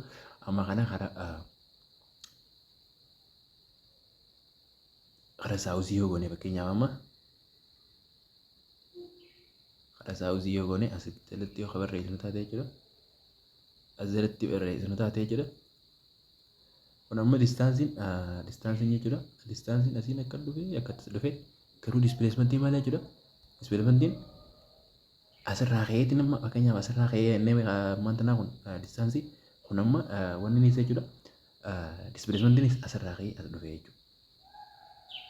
Tuu karaa maal jechuudha karaa saawuziitti jechuudha. Karaa saawuziitti deemee jechuudha. Karaa saawuziitti deemee jechuudha. Kombeektan kun noortii, iistii, weestii, jettanii asitti maal jechuudha saawuzii akkuma jettanii keessan jechuudha. Bifa saniin jechuudha.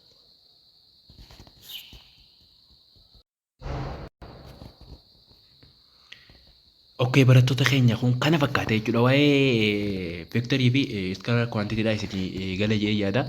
Kunis kanuma fakkaata kunis bifuma kana ibsa akkasumatti illee displacementiin acceleration forcein kunis maal jechuudha warra velocity dheennoon jechuudha. Garuu immoo speediin akkuma dubbasaa turre jechuudha maal jechuudha kalqabeedha jechuudha warra scalar quantityidha jechuudha.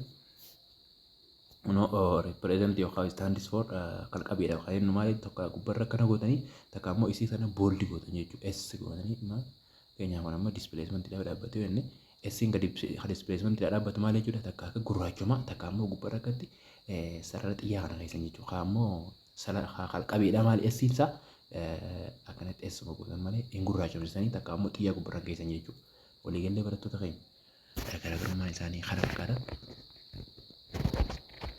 Garaagarummaan isaanii kana fakkaata jechuudha. Immoo asirrattis key concept jedhama isinii agarsiisaa jira asirratti. physical quantity, anything that can be measured one kasatu rejo one fada yelle kata kan measure to described by number yo halo ko sangani sama kana kasmati la unity da imsa uma janne physical quantity da imsa jannani fundamental physical quantity which can be measured directly kan jannu directly kan measure to male juda fundamental physical quantity dennan fundamental physical quantity male juda physical quantity khatati which can be measured directly. Onamo male juda indirectly parlasani derived physical quantity. It is physical quantity which is depending on one another or one fundamental more fundamental quantity which can measure it in indirectly can measure gonufi depending on what fundamental physical quantity kan abata tanjisan. Scalar quantity is the physical quantity which can be described only by their magnitude, not their direction. We don't care about direction when we talk about scalar gabat banno jura direction caring gono direction dimmarran gamno jura. Okay, vector quantity gabalalo. Vector quantity is very important to give us full information. It is very important. Enyu vector quantity kan no nyo. It is a physical quantity. Physical quantity tadi jura that are described by their what jura by their magnitude and also direction yang kan ibsanto jura. Magnitude fi direction yang kan ibsanto. That it gives us full information about something. Wanda sani mala jura kudu information kudu no kan itu maganani vector quantity deh jura. Kal kabe kayo kono mafaknya apa romatin kal kabe gafe no kan kalati kabu itu. Kal dabe gaafetu no kan kallattii dhabeerraa kan dhufe jechuun kun kal dhabee ka kallattii dhabee fi kal qabee jennu kallattii kan qabu irraa kan dhufe jechuun kun kal qabu ka kallattii qabu fi kal dhabee jennu immoo ka kallattii dhabee jechuudha. Kan kallattii dhabee fi kan kallattii qabu jechuudha. Ka kallattii qabu maal jechuudha vector quantity dha. Kan kallattii dhabee maal jechuudha scalar quantity dha jechuudha. Afaan Oromootiinis bifa saniin jechuun kun walitti dhufee ka kallattii dhabee jennuun iskalarii ka kallattii qabu kal qabee kallattii ni qaba kal qabee inni kan nu mala jira vector quantity dha. Saniifuu barattoota keenya arraaf nu gahaagayi unit conversion kan inni walitti jijjiiruu unitiiwwan sana jijjiiruu meetira kara seentimeetira kara desimeetira jijjiiruu kan jennu yeroo dhuftu jechuudha. Kara kiloomeetira jennu feenu maasii kara giraamiidha. Tokkon miligiraami inni tokkon kan jijjiiruu taa'e yeroo dhuftu saniifuu hanga sitti yeroo gaarii qabaadha hunda akkuma asirra agartan tokkon kan yeroo dhuftu laallu taa'e jechuudha hangamta kan noofe sana booda jechuudha yuunitii tana xumurree jira jechuudha. Motion in straight line jechuudha viidiyoo takkaawwan guutuu jechuudha kan amma unit conversionii fi fakkeenyotaa fi asirra jiru kan agarsiisaa kanaas ulfaatu jechuudha yoo hunda hojiidha ittiin isinii hojjenna viidiyoo itti aanutan jechuudha fakkeenyota kanaa fi irsaayisota kanaa fi jechuudha waa'ee unit conversioniidha kan laallu ta'a jechuudha yeroo dhuftu hangasitti yeroo gaarii qabaadhaa isinii jenna barattoota keenya hanga sanitti yeroo gaarii qabaadhaa. Thank you so much irra deddeebinee thank you so much galatoomaa 1 2 3 Yo